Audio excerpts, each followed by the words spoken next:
if we could start with you guys telling us about yourself, who you are, what you do, and the company that you work for. And we'll start here.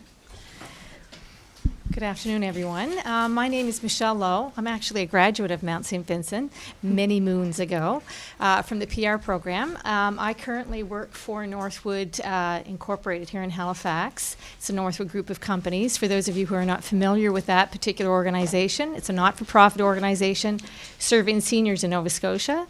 Our typical client base would exceed 6,000 Nova Scotians, and we have a staff complement of over 1,500. So it's a fairly large organization. I've been with them for almost 15 years. And in my role, I'm responsible for all of the programs and services that are offered to clients in the community. So we provide services to people who are in their home receiving home care, retirement living, our medical alarm service that some of you may know of if you have grandparents that might be using that service. And that is the one service that reaches the entire province. So basically in my role, I oversee and provide leadership for all of those particular services. Great, thank you. Thank you, Michele. My name is Wendy Luther. I'm president and CEO of an organization called EduNova. And EduNova is also a nonprofit, but a membership-based nonprofit association here in the province, responsible for the export of education and training expertise from Nova Scotia. So we work both in the areas of student recruitment and international project work. So I'm so pleased to see all the international students in the room today and here on campus at the Mount. Thanks. My name is Chris Hattie, and I'm a manager of human resources at Mount St. Vincent University. So I assume that most of you are familiar with Mount St. Vincent University, but there may be a few things you don't know about the Mount. So at any given time, we employ approximately 500 people on campus, and this includes both your full-time and part-time faculty, as well as over 250 support staff. And these faculty and staff are represented by 5 different unions on campus. And the salaries and benefits that go into paying all these faculty and staff basically represent vast, by far the largest portion of the university's operating costs. So I've worked at the Mount for over 3 years, and my main responsibilities here include labor relations, which includes collective bargaining, as well as HR policy development, recruitment, employee training, job evaluation design, compensation, and disability management. And in terms of my background, I studied at St. Mary's in Industrial Relations and Human Resources and did a Master's of Industrial Relations at Queen's University before coming here. Excellent, thank you, Chris. I'm Katherine Doehler. I live in Halifax. I've been told I actually have the best job in Nova Scotia. Once a month, I have to fly to Nassau, Bahamas, because I am a board member on their utility regulation called Utility Regulation and Competition Authority. We regulate telecommunications and broadcasting throughout the Bahamas. We got any Bahamians here? No, unusual. The Bahamas is composed of about 700 islands. About 15 of them are inhabited. And the primary services that we're looking at are all mobile telephone services, radio, television broadcasting, and licensing for all wireless use. I have been in that position now for just about 3 years, and I've got another 2 years to go. I was appointed by the Governor General of the Bahamas on the advice of the Prime Minister. My university education, I did a BA in Political Science from Dalhousie and a Master's in Public Administration from Dalhousie. So I kind of had a little bit of a curve getting from there to where I am now, which I'm sure we'll talk about. Great, thank you so much. What experiences and or opportunities that you've encountered encouraged you to pursue a career in marketing and or management? Michele, or we can start with you.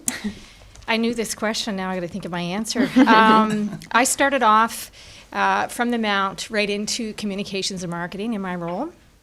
I was very fortunate to have a job as soon as I came out of university. And I think that there's an awful lot of crossover in public relations and marketing. I think it's also part of what led me to I completed my master's in business through St. Mary's 2 years ago, and it just helped for me to perfect my marketing skills. Because although I had been somewhat exposed to formal education in marketing, so much has changed over the years in terms of some of the principles of marketing that I felt it was important for me to go back and really hone my skills. So I did that. And it has certainly helped me in my current role. It's provided me with much broader knowledge around marketing in particular. And most people say, yeah, but why do you do marketing in not-for-profit? Why is there a job in not-for-profit? Let me tell you. The thing about not-for-profits, and I'm sure Wendy will tell you as well, is that if you've ever heard the phrase, the mother of invention is born out of necessity. It's because in not-for-profit organizations, we do not have access to revenue and funds that revenue generated or private companies would have. Therefore, what you want to be able to do is create strategies, marketing strategies, and be able to promote and provide all those various services with such a short and small budget that it really creates a terrific petri dish for creativity. And it's one of the things that I have certainly enjoyed in my career. And I would say that it's not-for-profit organization has been what I've done in my entire career, and I've been at it now for 28 years. And it's probably the one area that I think that's the most fulfilling, certainly from people who I know who are working in marketing and in public relations have said that the same thing, is that not-for-profit organizations provide you with a tremendous amount of self-satisfaction in that particular field. So that's why I do what I do, I guess. Excellent, thank you. Thank you. So I'll catch up with the others too in terms of a little bit of background. I'm from Vancouver originally, and so my undergrad is in psychology from UBC.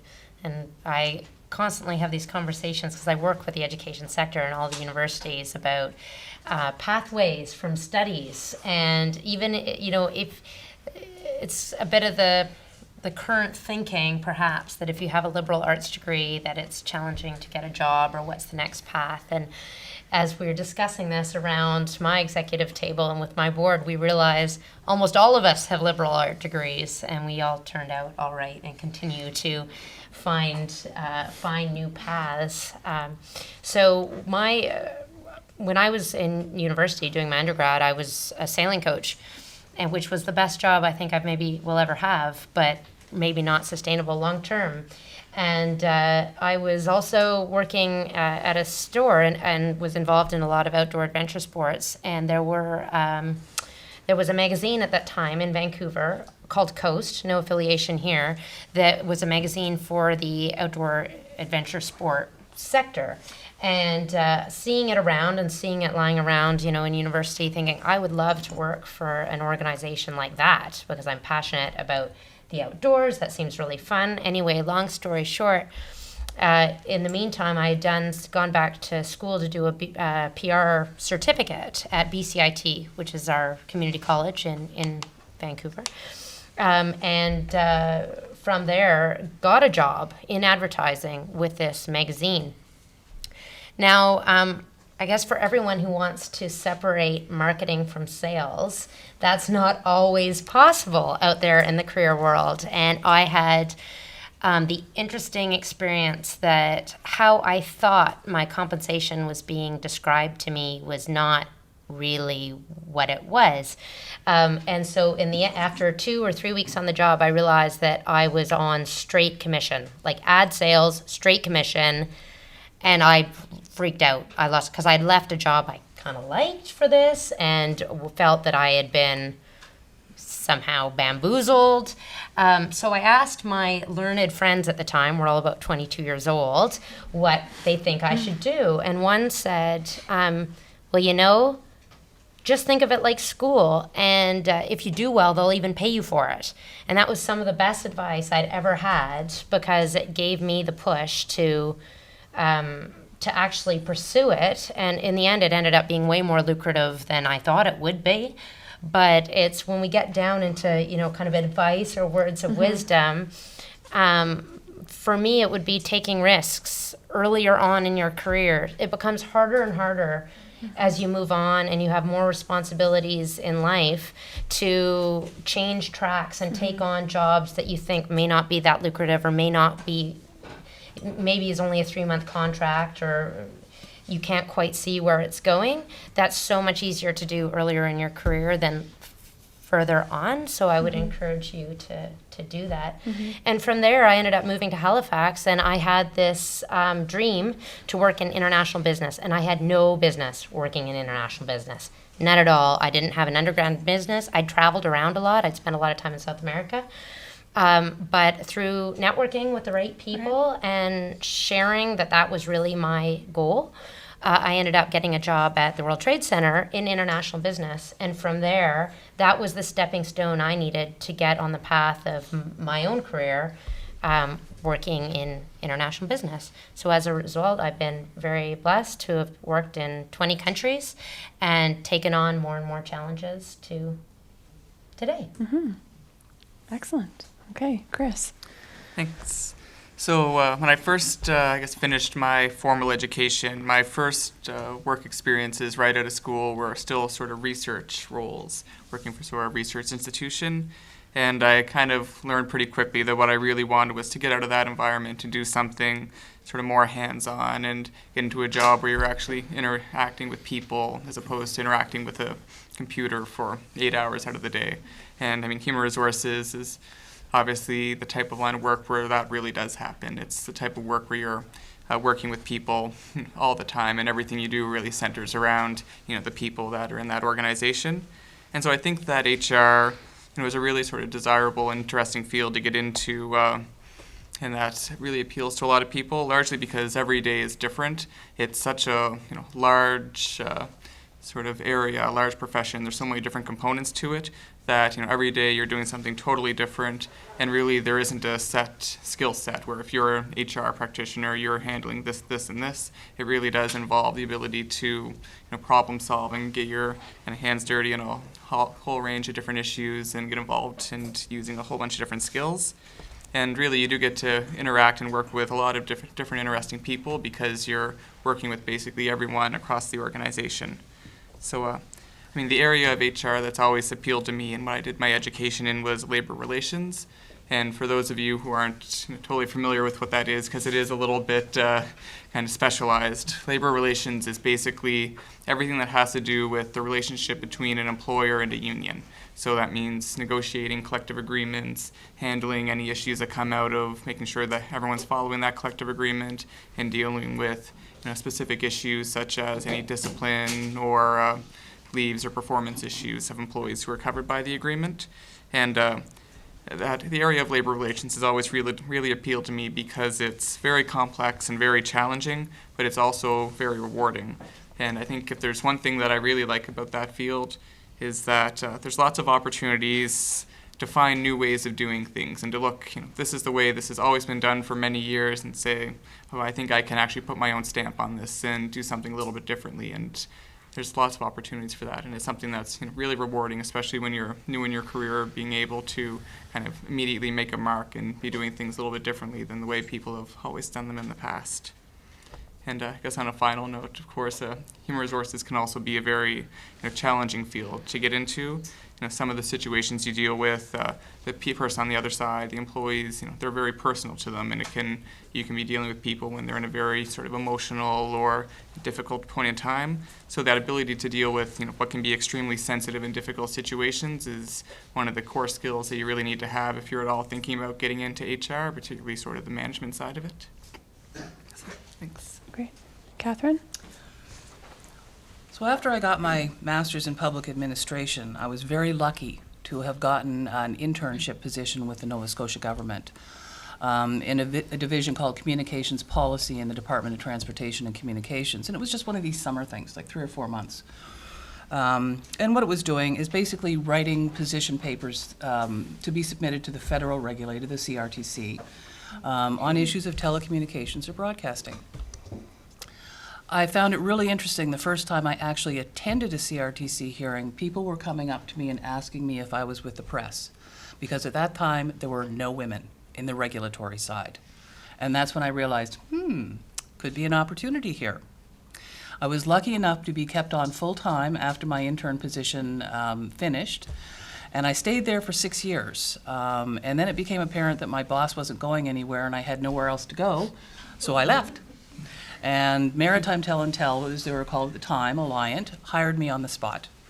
I was in the regulatory affairs, doing very detailed tariff filings and really the nitty-gritty of the regulatory stuff. My boss finally left. My deputy minister asked me to apply for his job. I applied for his job, got it, went back to the government. 4 years later, so I was senior director, communications policy for 4 years, again, making representations to the CRTC, appearing before Senate committees, going before provincial cabinet, basically putting forward the province's position on all communications matters. Well, the government changed, and even though I wasn't political, never have been political, a Liberal government came in and decided they wanted one of their friends to have my job. And because I was in the management classification, there was virtually nothing I could do about it. At the same time, a friend of mine was working sort of in the same industry from the accounting side and the auditing side, and he was also looking for something different to do. That person is now my husband, but we started a consulting practice. And there were a lot of people in the industry who were so annoyed by what the government did to me that they started bringing us business. The cable operators, Nova Scotia Power, a couple of the government agencies like ACOA. So we were able to start off in a consulting business very, very quickly, without any difficulties whatsoever. After a couple of years, we started thinking we wouldn't mind getting into the international stuff, but we really didn't have any experience ourselves. So what did we do? We partnered with other Canadian firms who did have international experience. And before too long, we got a major project in Vietnam. It was $20 million over 5 years. We've done work in the Philippines, Thailand, I'm sorry, but I'm up to about 22 countries. And again, that was just an opportunity. And once you start getting the international experience with the international aid agencies, what they look for is proof that you can work in a different culture. So the more countries you have, the better they like you. But it's hard. It's hard to actually get the initial experience. And what I'd recommend to you guys is that if you're interested in international work, go to the aid agencies. They all have internships. United Nations, Asian Development Bank. Canada's big in the Asian Development Bank, and nobody knows that. The Inter-American Development Bank, the World Bank, USAID, the UN even though I'm not crazy about the organization. Anyway, so you can start getting your international experience then. But I still had domestic clients while I was juggling the international business. And one of my biggest clients was the cable company, Halifax Cable, who is now Eastlink. And they decided they were going to go into local telephone competition. And we knew it was going to be head-to-head with Alliant and MT&T. They had me on retainer, and I told them, look, you're better off hiring me full-time for a period of time until MT&T backs off. So they did. They hired me full-time. I was there for a year before I resigned, and then spent another 6 months training my replacement. And again, that was the down and dirty regulatory stuff, tariff filings, everything to do with the CRTC. So after that, after I left Eastlink, I was kind of going, okay, now what did I do? And I had a couple of months that, I wasn't doing an awful lot. And I saw this ad in the Economist magazine. They were looking for someone who did information and communications technology policy in Fiji. And they're looking to develop ICT strategies for 14 Pacific Island nations. I applied. I got it. Off to Fiji for a year and a half.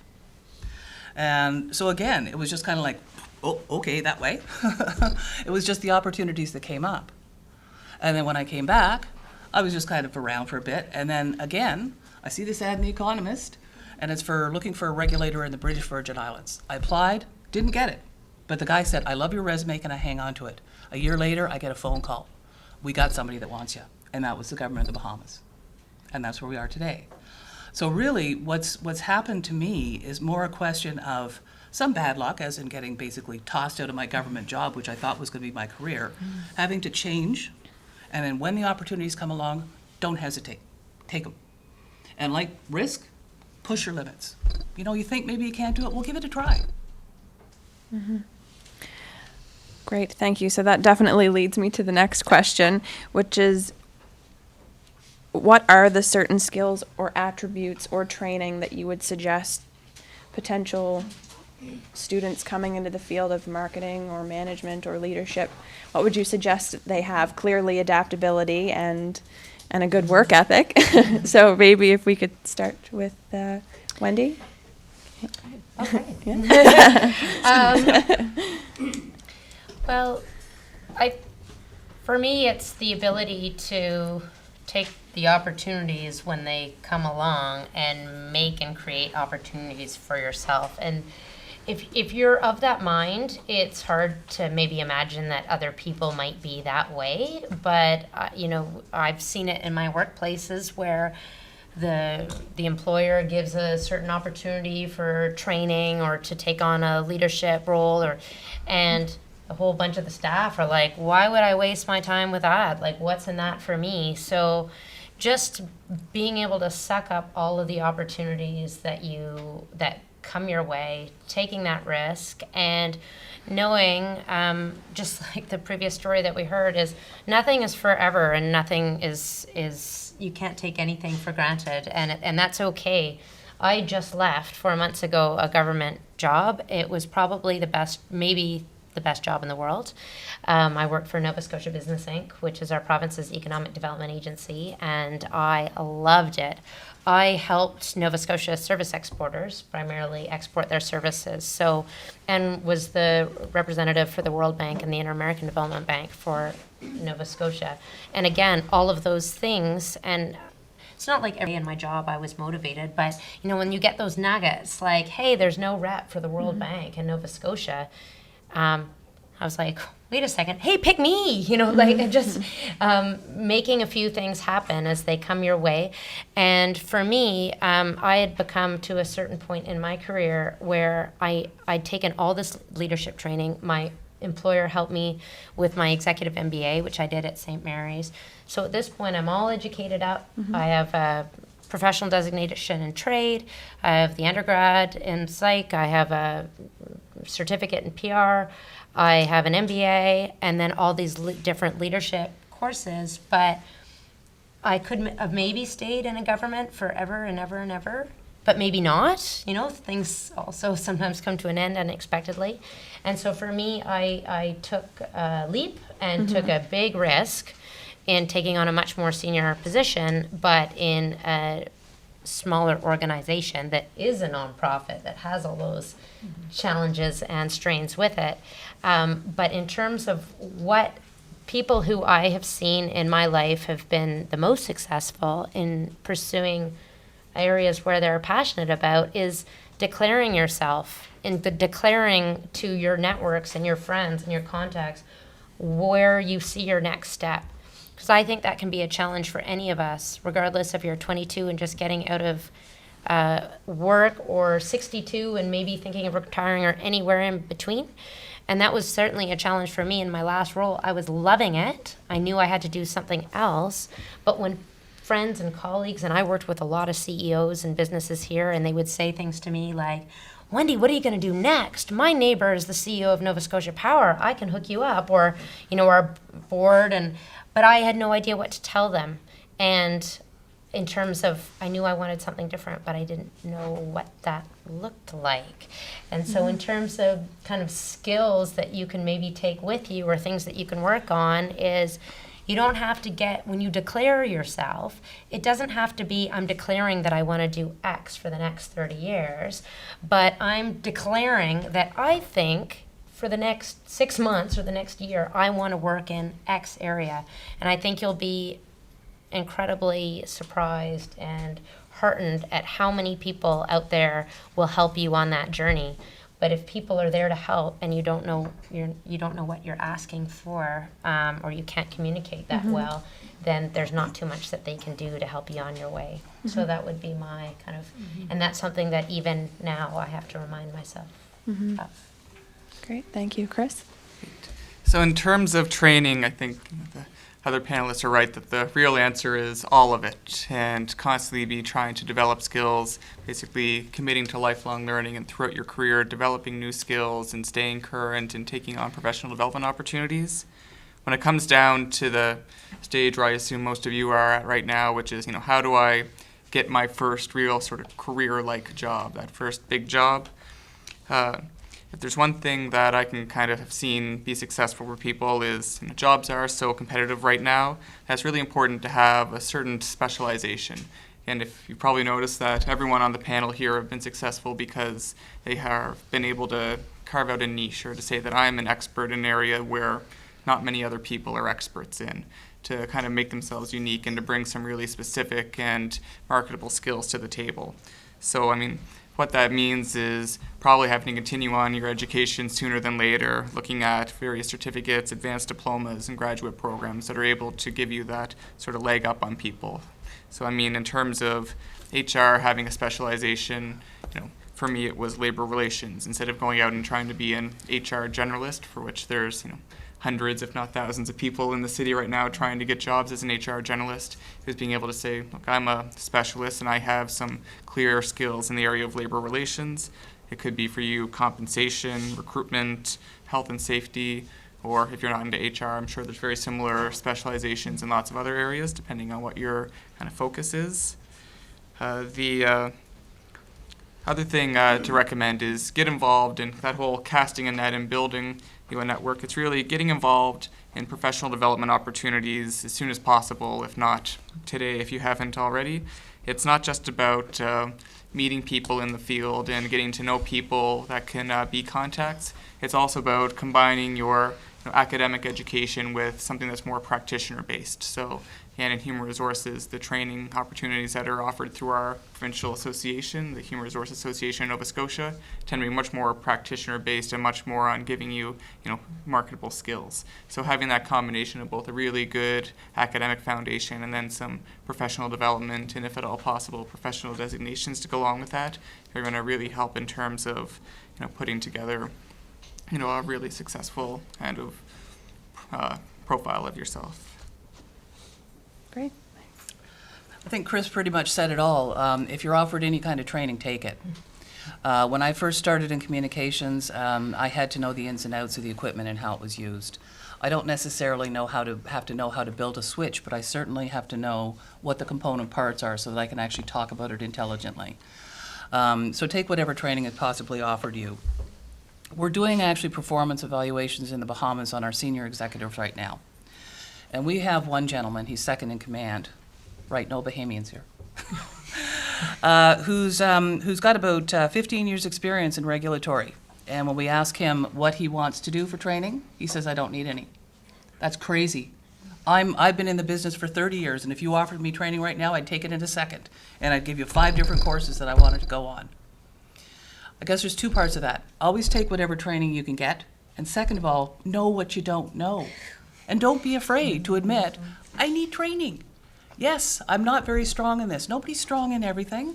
So if you get into a position where you're technically competent, but you're managing staff and you've never managed staff, ask for some training in management, So get whatever you possibly can. But the other qualities, I think, that are most important to me and have been throughout my career are 2 things: integrity and strong ethics. I actually left a position one time because my boss was fooling with his expenses. And it was a very small division, and I knew that if he got caught, I would be implicated. So I left. I made sure I had another job first. But I think it's really important to follow your own ethical standards, to follow your own morals, and to be able to hold your head high regardless. In the work environment, you're challenged all the time. You're challenged to do things that you might not want to do or you don't think are right. Sometimes you have to do them, but think hard, think very, very hard, and make sure that they are not really compromising something you truly believe in. Great. Thank you.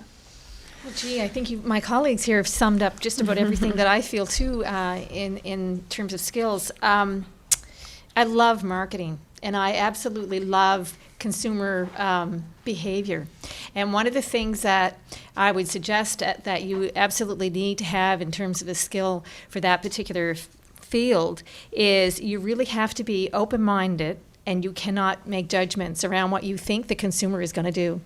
I have learned that lesson over and over and over again, and it always amuses me because what I think I know I really don't know. And it's being able to identify what you don't know and admit to it and then keep on going. Once in a while, I can impress my staff with a creative marketing idea, but they impress me a lot more than I impress them. And it's because when you work in an environment where you tend not to make judgments around either your decisions that are made or the clients in which you're trying to serve, you will find some wonderful nuggets in some of those things that you do. As well, I mean, I think that some of the skills that you have to be able to have in any workplace environment is definitely integrity. And you have to be willing to take on things that you might think are beneath you. And a lot of people in the workplace that I come from sometimes won't do things because they don't think that's really up to where they are. Well, I can tell you what I started off. I started off selling plumbing supplies when I got out of university in marketing and sales. And I remember my parents saying to me, "Oh my God, she went through 4 years of university and she's selling plumbing supplies." But I have to tell you, that was one stepping stone onto another one.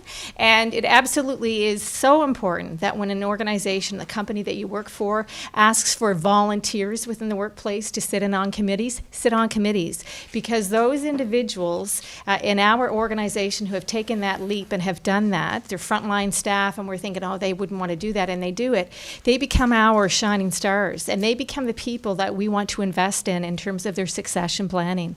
So it's really key that you have an open mind when you go into the workplace and take on things that you don't think you're going to like. You will be surprised at what you might find. Excellent. Do you have any advice for students on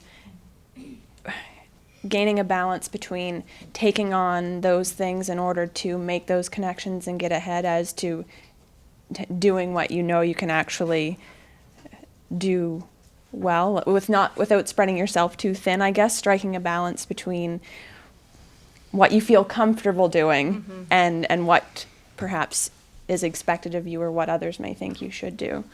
Just do it? Just whatever's thrown your direction, just...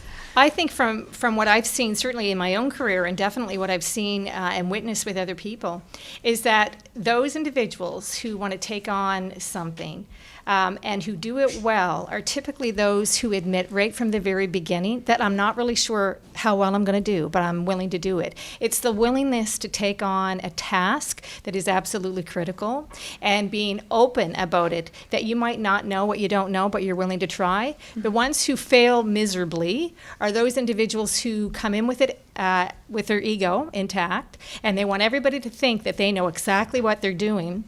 They're unwilling to ask for input, and they fail miserably. And it's not their responsibility, it's the blame game throughout everybody else, and that's usually what happens. I would say that you can always strike that balance where you want to take on a new challenge and be open and honest that you're just going to try it. And I can tell you as an employer and as a manager, when I have had staff come to me and say, you know, I really want to be able to do this, but I'm not really sure if I can do it, I support them as much as I possibly can because I think it's all part of that development. If you find yourself in a workplace where you happen to have a really good manager who wants to develop your skill set, then you are one lucky person, because there's a lot of organizations and businesses that don't do that. And for me, personally, in my work ethic, I really want to ensure that I can help develop the whole person and not just one particular piece of what they do. So I think that you can certainly strike a balance, but be open and honest about it. And I can assure you that if you've got a decent boss, he'll be happy to try and support you in that role.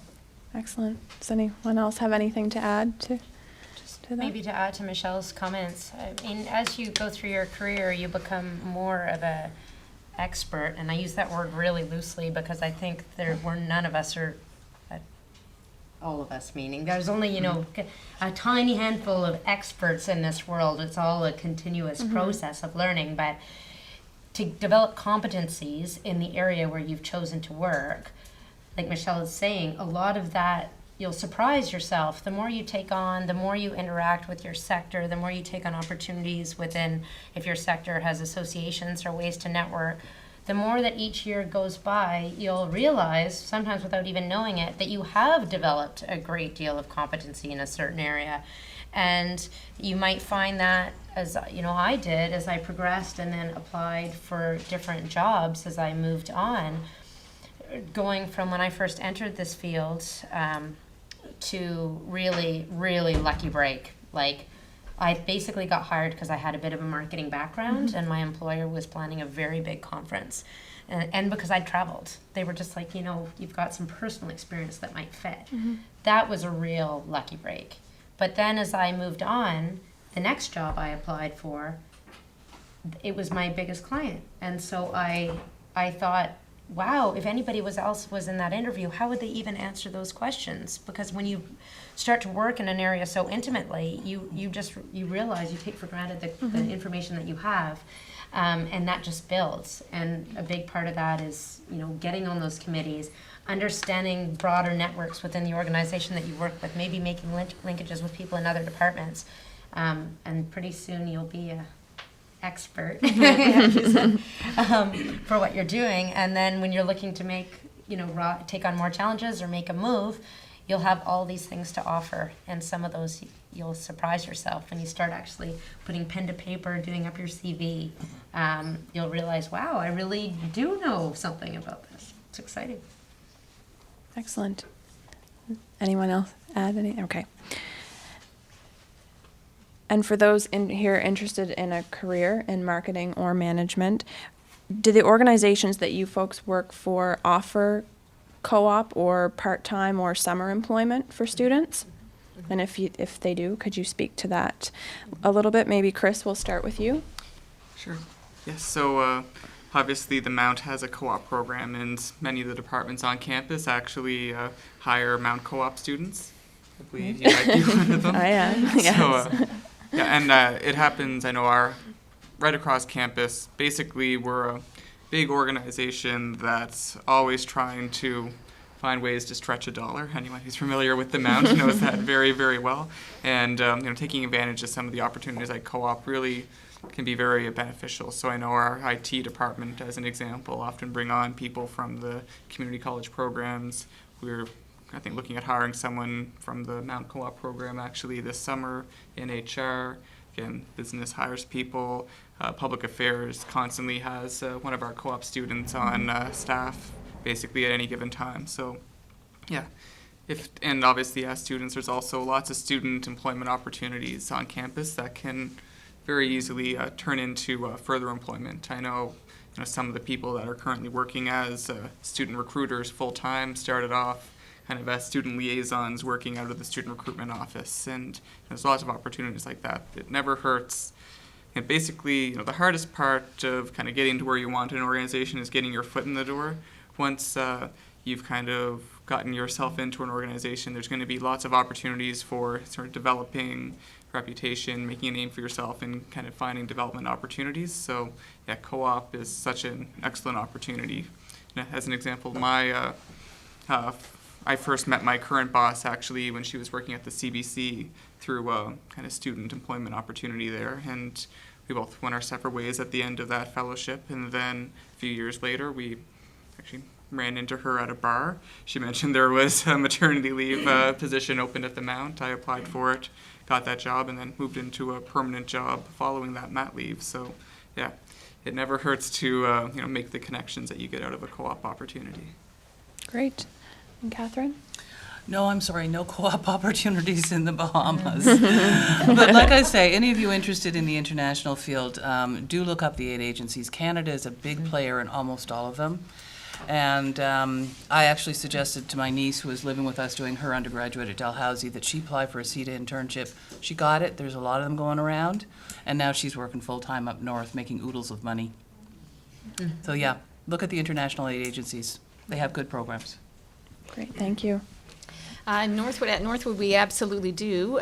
We hire a co-op from the PR program every year, and we have had numerous students come through our doors from the marketing programs and some of the other universities as well. And we hire every single summer in the accounting and finance area. I think on any given summer, just in the administration side, we probably have half a dozen students, and then in the other side that is more care focused, we have certainly a lot more students. But we do, and we get so much more out of our experiences with the students, I think, than they maybe get out of us, but I'd like to think that we certainly can provide them with some good groundwork in terms of their career, building their career. So we absolutely do. Excellent. Perfect. And Wendy? And we're, so EduNova is a small organization with a huge board. There's only 5 of us, but I have 20-member board. So within our own organization, we haven't in a long time had co-op students. But my previous employer, Nova Scotia Business Inc., always has co-op students, and they always seem very, very happy there, especially in the marketing PR department. So if you have any questions about them, I look forward to putting you in touch with the right people. And as well, just for our own networks, my board members are all the universities and community college system and others. And so they often put out feelers, just asking if we've ran into anybody, or so we look forward to, if you have any questions, please don't hesitate to get in touch. Great, thank you. And obviously it's a very diverse field, but if you could speak to perhaps how competitive certain positions may be, any that you have encountered, and also what kinds of opportunities you have for advancement. And maybe Katherine, we'll start with you. At the level that I am now, the positions that that I would be going after are very competitive. When I got the job through The Economist in Fiji, there were 86 people that applied. So, and that's not unusual in our field now. So when I am looking to apply for a new job, like after this one's finished, I'll probably be looking at pretty serious competition, and it's going to depend on who I know in the area. Like I'm talking, if I go back down to the Caribbean, I'm familiar with the regulators in the region now. We have meetings together on a fairly regular basis. I would be inclined, that's what's going to give me the edge. When I go after a position in the Caribbean, that's what's going to give me a little bit more than somebody that's coming completely out of the blue. But they are very competitive, but at the same time, it is still a fairly small pool of people, believe it or not. The people who actually do regulatory telecommunications and broadcasting, in Canada, we're probably talking less than 100 people. So you really do have good opportunities, but when you get to the international market, it gets far more competitive. Okay. Great. Michele? Funny enough, not-for-profit organizations tend not to be as competitive as some of the other organizations in that some people don't aspire when they come out of university to work for not-for-profit because they have an assumption that that means lower pay. It means that you don't really get to do what you want to do and you could be doing something that you really don't think you're going to like. I can tell you that there are a lot of the not-for-profit organizations, including Northwood, receive government funding. And so our employees, our non-unionized staff, are compensated the same as government employees with all the benefits that go with it. So these are really good positions. And we certainly have, in this past, I said, hired on marketing students over the summer. And I have to say, I'm quite surprised at the lack of the number of students who apply. These are really good marketing positions. And we might get a handful, maybe, resumes will come in. So in our particular area, I would say that there certainly is a lot more opportunity for growth. We are an organization, like many organizations, I'm sure, in Nova Scotia, who have a lot of baby boomers who are getting ready to retire. So we as an organization are really looking at succession planning and developing the complement of staff. We are one of the largest employers in Nova Scotia. And we received recently an award for one of the top employers in Atlantic Canada. And as a result of that, I mean, we certainly focus a lot on a good place to work. So we are now finding, in terms of our home care field staff, these are individuals who go out into the homes and provide care. We are finding that we are getting a lot of applicants in that particular area because they want to work for an organization who cares about their staff. So we certainly are seeing some level of competition there, but in other areas, not so much. So if you're interested, you should apply. That's good. Great. Thank you. Wendy? I think it's in my experience that the more niche you get, just like Catherine's described, the fewer pool of people there are out there to do the job. And so So I can speak most recently to latest example of the competition for my previous role, the role that I left. And I sat on hiring panels for that same role in the past. And you're working with a small group of people who work in that case, international business development, and you know most of the people who are in the mix. And then it comes down to what the employer has in their mind, and this may not be properly communicated or communicated anywhere. So through that personal network, you might get an idea of what they have in their mind, what mix they're looking for. And so for instance, it's public knowledge now, I can talk about it, but the person who replaced me is a friend of mine from Barbados. A big part of my job was working in the Caribbean and working in the Caribbean with the development banks. And this individual who I'd met through, again, a leadership, an international leadership network, she is from the Caribbean, had worked for a number of the development banks, and my bosses had in their minds, tick, tick, tick, you know, or this can take us even more in a direction that we want to go. Now, how do how can you navigate that if the employer is looking for some super special secret ingredient that you're not sure that you have?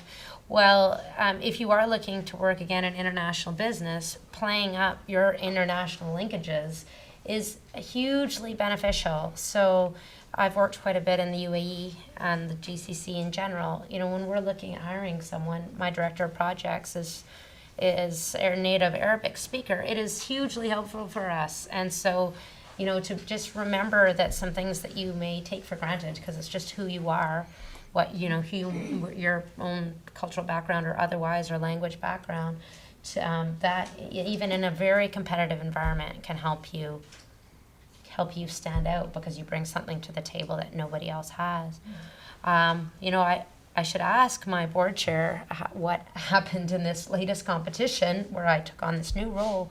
But I can surmise that, you know, yes, it was competitive, but it's they had in their head, again, that they wanted a mix of someone who, again, is a nonprofit, perhaps has government experience, has experience in the education sector, has experience in international. When you start putting the pieces together, there was me. If they were thinking something else, it could have easily been someone else if they'd had a different direction.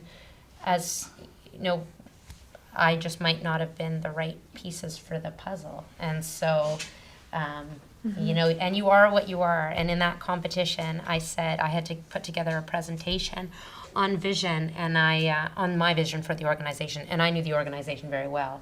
I said to my husband, before I went to present, I said, well, listen, I'm giving them all I have. I don't have any more ideas. So if they don't like my ideas, well, at least I can be at peace with, I've put everything out there that I've got. And if that's not what they're looking for, well, then maybe I'm not the right fit. And so you can only kind of do what you can do and put your best foot forward and your assets. And for me, in terms of advancement, I'm a new CEO. So I'd like to sort that out for the next little while and then see what challenges that means, whether it means taking on the same type of role in a larger organization or something altogether different, to be determined. So I guess if the question is how competitive is the job market in Nova Scotia right now for particularly the jobs our recent graduates are looking for, the blunt answer is it's pretty competitive. It's a pretty hard market out there, particularly if you're the type of person that wants to stay in Nova Scotia and you're looking to get a pretty good job right out of university. Just from my experience as a recruiter, and universities are typically pretty desirable employers given the compensation and overall kind of benefits that go along with working in university, but it's totally not out of the ordinary for us to get 150 applicants for a position. And that could be anything from an admin assistant role, someone working in public affairs, anything on campus. That's sort of our common, not surprising number anymore. And again, the more specialized the position gets and the more sort of unique the requirements and qualifications for that job are, the more that number goes down. So we recently had a position that was for a very, very specialized trade where we had one applicant. And thankfully that one applicant was very good for the job, or else I don't know what we would have done. But so I think that goes back to how important specialization is. And as Katherine was talking about earlier, in terms of having contacts and knowing people, I mean, it was a hard thing for me to accept when I first got out of university that, you know, all these kind of seemingly silly sort of networking activities and trying to go out and meet people and going through all of these processes that really kind of didn't suit my personality at all are important. But, you know, just based on what I've seen both, you know, as the Mount as an employer and other employers, I would not be shocked if half of the positions filled are filled by someone who the person hiring knew. So it's not to say it's necessarily nepotism. It certainly, you know, isn't that. But it's the fact of the matter, if you have 150 applicants and resumes tell you very, very little about someone, especially when you take into account the sad truth that most people don't actually read cover letters. So if you're looking just at a resume, you're really not, you know, you don't know much about that person, so you're often presented with, you know, 150 people where, you know, 50 of them on paper basically seem the exact same. So anything else you know about that person, anything that person's done to give you more information about them and show you what makes them special is going to be incredibly valuable and information that you just simply can't ignore if you're a hiring manager, because, you know, it's a hard thing to do. The people on the other side of the coin, the people that are out there recruiting and looking for jobs, they're struggling just as much as you are, because it is, to a certain extent, a flawed process, because you're dealing with so many people going after such a small amount of jobs. But yeah, can't go back to saying how important having some type of specialization or something that makes you different or allows you to go after jobs that aren't just open to the broader labor market are. Because, you know, the positions that basically what they say anyone can do are the ones where you get more applicants, and that's just basic logic. On the second part of the question around opportunities for advancement, in terms of, I guess, human resources specifically, let's talk about that. And one of the great things about HR is there's pretty clear paths to advancement, because the sort of job descriptions and the responsibilities of different people within the sort of HR hierarchy are pretty constant. So most people start off in sort of an HR assistant role, move up to an advisor, consultant, then go into a manager level, and then up to director. So it's almost, jokingly, it's kind of similar to the military in terms of how the kind of hierarchy is so rigid through the system. The final thing on that is that in terms of if you're looking for internal advancement, if one of the things that you're really looking for in a job is a place that you can stay for your whole career and be able to progress internally, the size of the organization is going to be a very big factor. So using the HR example again, here at the Mount, our HR department has 5 people in it. So obviously there's not a ton of room for advancement. It's wait around until my boss leaves, or, you know, move on somewhere else if I want to progress. If you take Dalhousie as an example, their HR department has over 40 people in it now. So obviously the opportunities for advancement are going to be much higher. You know, there's a lot of trade-offs in terms of whether you would prefer to work for a large versus a small organization, but again, the type of employers that you're looking at and what type of opportunities for advancement are important to think about kind of early in your career, particularly if you're the type of person who doesn't see themselves job hopping, you know, every 5 years for the rest of their lives. Great, thank you. And on the note of making connections, do you have any advice on how students begin making those connections besides panels or talking to their professors, how they get that ball rolling, or if there's any community organizations, say, that students can get involved in? And we'll start with you, Michele. I think volunteer work is essential. I think that, and I did it myself, to help to develop my skill set, you know, in terms of expertise or what have you, is to try to seek out a volunteer organization that would be willing or is interested in you bringing your skill set to that organization. I can tell you probably will be asked to join immediately, because a lot of those organizations do not have the resources, so they depend upon volunteers. It's a wonderful way to build your skill set. So besides all the various networking things that you can be doing, I think that if you have a particular interest in some type of social organization, I would strongly suggest that you look into an organization and you call and ask them if you can do some volunteer work. I have seen some wonderful resumes pass my desk over the years where the formal education is not necessarily there, but the experiences in terms of their volunteer experiences have been phenomenal, and they can bring a lot to the table. So I would really suggest strongly that you look at doing that. Obviously there is organizations and companies that have career weeks and so on. Go chat with people. But the people that I find typically who have been most successful in my experience has been the ones that are just fearless. They will come, they will set up an appointment, they will call, and they will say, I want to learn more about your organization. Do you have 20 minutes that you can spare so that I can chat with you? Well, I'm not going to say no. Of course, I'm going to say 20 minutes. Sure, come on in and I'll talk to you about what we're all about. And these are the people that tend to impress others, and they say, I know we don't have a job, but you really impressed me, and we'll keep your resume on file. So be fearless. And if there's an organization that you really want to work for, call them up and ask them if you can come in and meet with them. What's the worst they can say? No. I mean, really and truly, you've got nothing to lose. And I know it's extremely competitive out there. I have nieces and nephews who are in your exact same spot right now looking for full-time employment once they graduate. And that's exactly my advice to them as well. So that's what I would suggest. Great, thank you. Wendy, do you have any? Well, that networking comes home to roost, because when I first moved here, I quit my job in Vancouver to move because my husband got a job here and was from here. And when I was going through kind of starting again, I quit my job, no job, I used my husband's family network, and I was in my mid-20s at that time.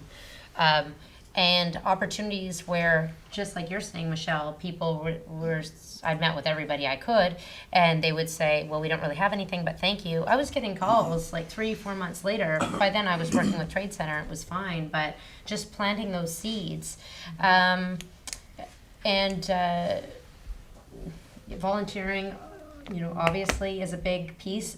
I understand the university has different levels of student government and governance. I know that one of the persons on my team was involved very heavily at St. Mary's in that capacity, and it has, however many years ago that was now, 10 or so years ago, has put him in such great stead, because he now understands the inner workings of the universities, the governance piece, what's going on behind the scenes. And so he brings that to the table through his volunteerism when he was in university. And also throughout your career, getting on boards. And this, there's paid board positions, of course, but at the even at the volunteer board capacity, I've been lucky to be involved. I'm active in the sailing community, and so be involved in a couple of boards associated with my sport. And I was able to take on roles, for instance, being on the HR committee of an organization where I was involved in setting compensation and bonus structure for very senior people that otherwise in my day job I would never be touching that. I just was not at that level in my career. But then when you progress and you're in interviews and they say, well, what is your experience in managing senior executives? You can say, well, in my volunteer capacity, I've played a role in this way. So it gives you access to playing roles that are perhaps more senior than where you are right now in your career. Right. Great. No, that's all excellent advice, because I think everyone's hit the nail on the head in terms of, I really don't like the word networking, because most of the connections or people you meet at typical sort of networking events are sort of just fleeting.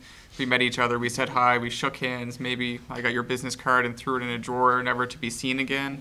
The connections that actually make a difference are the ones that are authentic connections, where you build a rapport and sort of a mutually beneficial relationship with someone. All these volunteer board experiences, or actually sitting down and having a one-on-one, actual conversation with someone, are so much more valuable than your just sort of almost more inauthentic examples. And I can't really add to a lot of those examples other than one that I've seen be very successful for people are sort of formal mentorship opportunities. So a lot of organizations, I know for HR, Haran's offers a mentorship program. I know Fusion Halifax, the group, offers a mentorship program, and those are a great way just to get to meet someone, and having someone like that who's been through everything and can offer some sage advice is very beneficial. There's only one thing that hasn't been touched on here so far that I would recommend, and that is hit up your parents' friends and family. Literally, find out, and I've done this for a number of friends of different people, or children of friends of different people that are looking for a particular position that they say, do you know anybody? And I say, well, yeah, as a matter of fact, I do. If you want to get a name and just go and introduce yourself to that person. So find out who your parents' friends work for, and see if they've got any connections in a place that you'd ideally like to work, and just see if you can get the right name and phone number. Can make all the difference in the world, and it's pretty easy. Great.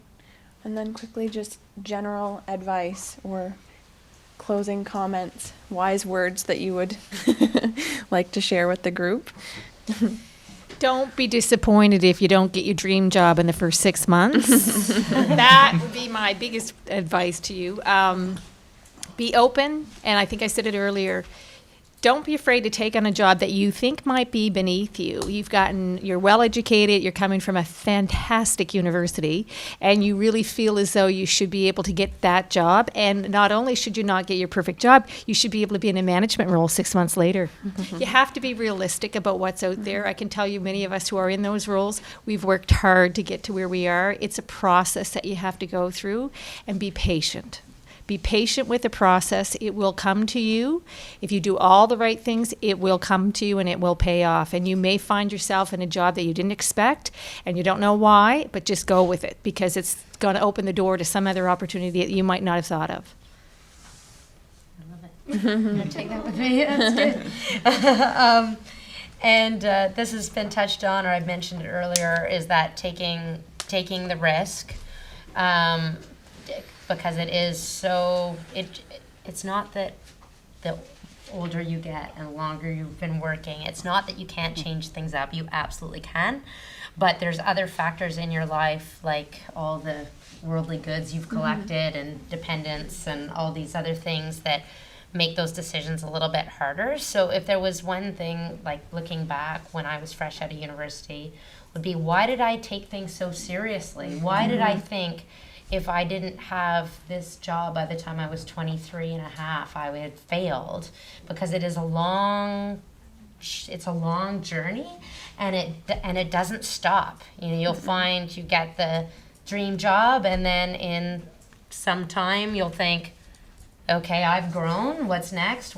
So it's a long process, and these days maybe it never stops, because I have colleagues who've retired and then still consult, or retire and then go and lead another organization. So just keeping that kind of sense of peace that it's a long road. And again, just declaring yourself, working on having some clarity in your mind, at least for the short term, what it is that you want to be doing, so that when you're doing all these networking activities, asking for meetings with your contacts or your parents, friends, volunteering, you can say what you're looking for, and so people know how to help you. And when they see something that makes them think of what you're looking for, they can pass on that opportunity. And again, it doesn't have to be the long road someone's going to commit you to the rest of your life for that, what your goal is,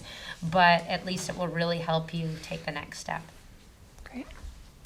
The big points have already been said, but just a couple, I guess, sort of quick tips just from sort of my experience on the other side as a recruiter. So non-traditional kind of work arrangements, so term positions, contract positions, mat leaves, part-time, they're a lot less competitive in terms of the number of applicants and the type of applicants. So although these might not be ideal jobs, you're going to have a lot more success if you apply for these. So keeping that in mind is a good thing to think of when you're applying for jobs. And basically, there's a lot more people doing what we call lateral transfers. So going from a job with one organization to something that's a very similar job in another organization just because they want to change or they aren't happy with some element of their current job. So when you're looking at permanent positions, you're often competing with people who are really sort of doing lateral transfer. So how come I didn't get this job? Oh, because there's someone who's already been working for 5 or 10 years who decided they think that would be a good place to work and decided to put their hat in the pool. The other thing is, although I mentioned earlier how resumes are kind of silly, they are still very important. So put the time and effort into having a great resume. And the key aspects are tailor your resume to each job that you're applying for. Take the time, have 3 or 4 points in your resume and cover letter that you know are always your ones that you kind of tailor or twist a little bit, and do that. It does make a difference. Is everyone familiar with what's it, too long didn't read? That's basically, that saying is basically how people treat cover letters. Keep it short, tight, and to the point. If I can't look at your cover letter and read it in less than 30 seconds, then you haven't done a good job on your cover letter. And finally, get good advice and get people reviewing your resume. And that doesn't just mean going back to your old high school teacher who has great grammar. Talk to an HR professional and people who are experienced at looking at resumes from the other side of it, and get someone like that to look at your resume, because the way people treat a stack of resumes this high is a lot different than you probably think in your mind, and the things that you're aching over to try and get everything right probably aren't the points that are going to make a difference in terms of whether you get interview or not, because again, it's a 2 out of 150 odds, and oftentimes.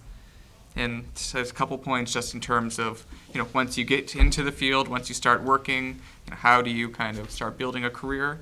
And once you're on the job, there's just no substitute for working hard and working smart and staying constantly up to date and constantly improving.